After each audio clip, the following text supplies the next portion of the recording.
I'm also curious about like what are some of the hubristic traps that a therapist or healer can fall into working with psychedelic medicines, and some of like you are talking about it's an art form, and like what are like the just the things that can kind of go wrong in this process if somebody's not well trained. Oh God. Well, boy, what couldn't go wrong in this process? Yeah, that would have been a better question. God. So one thing I think that's nice about it, this is sort of a preliminary answer to that, is that uh, a, a participant's system is intelligent, right? And so I think it will make an assessment of what a particular container can hold and what it can't hold. So I think a person's system will suppress, oftentimes it will suppress material that it knows that, this is not the right space for this to come out. This is ceremony space. This is not, a psychotherapeutic container. And so I think there could be this natural self-regulation that happens for people that when they're aware of that. But let's see. And are you asking what could go wrong in terms of the client process, or what could go wrong in terms of like what are the pitfalls that therapists could fall into? Yeah, the latter, like the pitfalls, like, yeah. Yeah. Well, again, this is something that I'll just confess to that I experienced early on in my career with this is, there's narcissistic benefits to being a psychedelic therapist. There absolutely are. I mean, let me set this up for you, right? Let's say you're working with somebody and this person their system's been locked down for their entire lives. They've never really opened themselves or experienced love or something like that. And you're doing, a medicine session with them. Doesn't matter what it is. But let's say for the first time in their life, they start to experience the goodness of the world and love and, you as a loving presence, right? They're seeing you through those eyes. And, this might not happen the first time this experience happens to you, but let's say this just keeps happening to you, right? Like you're in the psychedelic space and people are really opening up and they're tender and they're vulnerable and they're having experiences that they've never had before. At some point, there's going to be something in the therapist that says, I'm the magic here. Yeah. Right. There's something special about me that's really kind of creating this. And so this is a case in which, if the therapist is coming to the table with their own narcissistic wounds, with their own sort of sense of badness and their own not okay place, their therapy practice, their psychedelic practice can absolutely be a way to get their own unmet needs fed by this. Wow. Yeah. That's definitely a pitfall to look for, and just makes me think about there's I can see how there's so many. I see it for myself, like just to like there is a desire, like I can see how there would be a desire or find this work super meaningful to hold a ceremony, to hold a psychotherapy session with psychedelics for somebody, and to see that like somebody that has never had this kind of experience have this kind of breakthrough experience.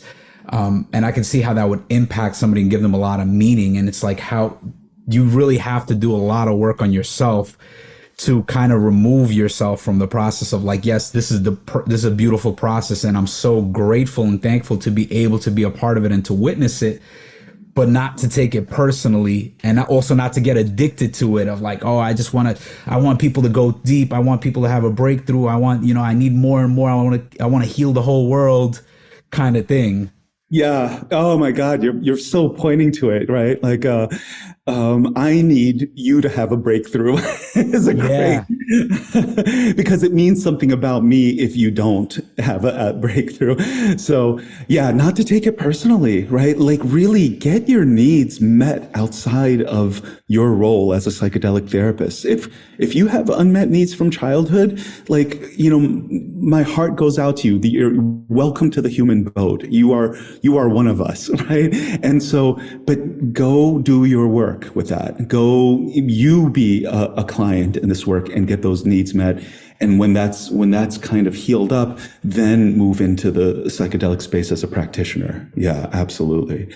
The other place I would suggest people looking in terms of what could go wrong is attachment, right? A lot of times clients, especially those working their individual wounding process, will be working their insecure attachment patterns with you. And if you as a therapist still have your own insecure attachment, you're not okay with that kind of deep connection, or it just charges you up or something like that, then I think that's a piece that's super necessary for people to get done.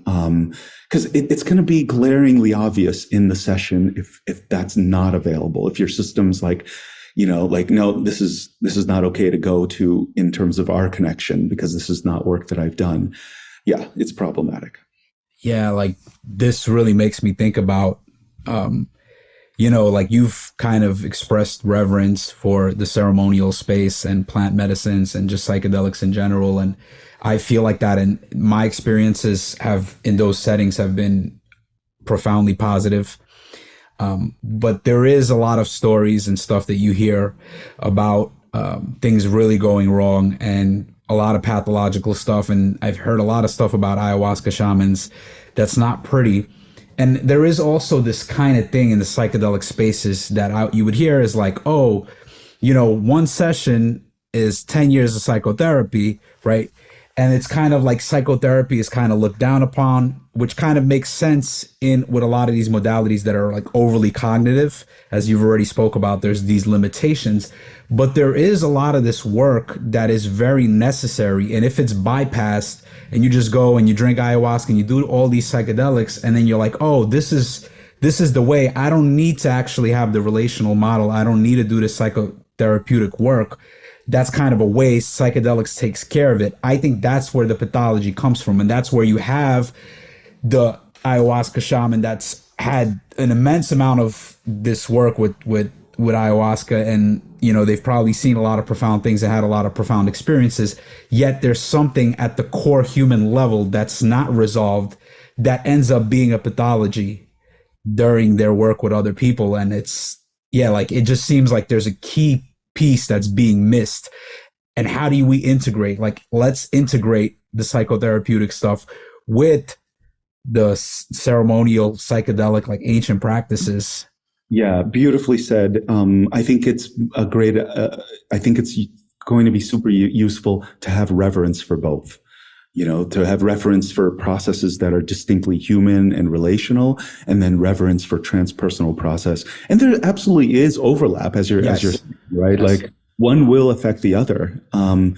That's a great. As you were describing the shaman with the human flaw, I was just thinking about a lens or a mirror that has a flaw in it, right? And it's like, oh, okay, so something to discern.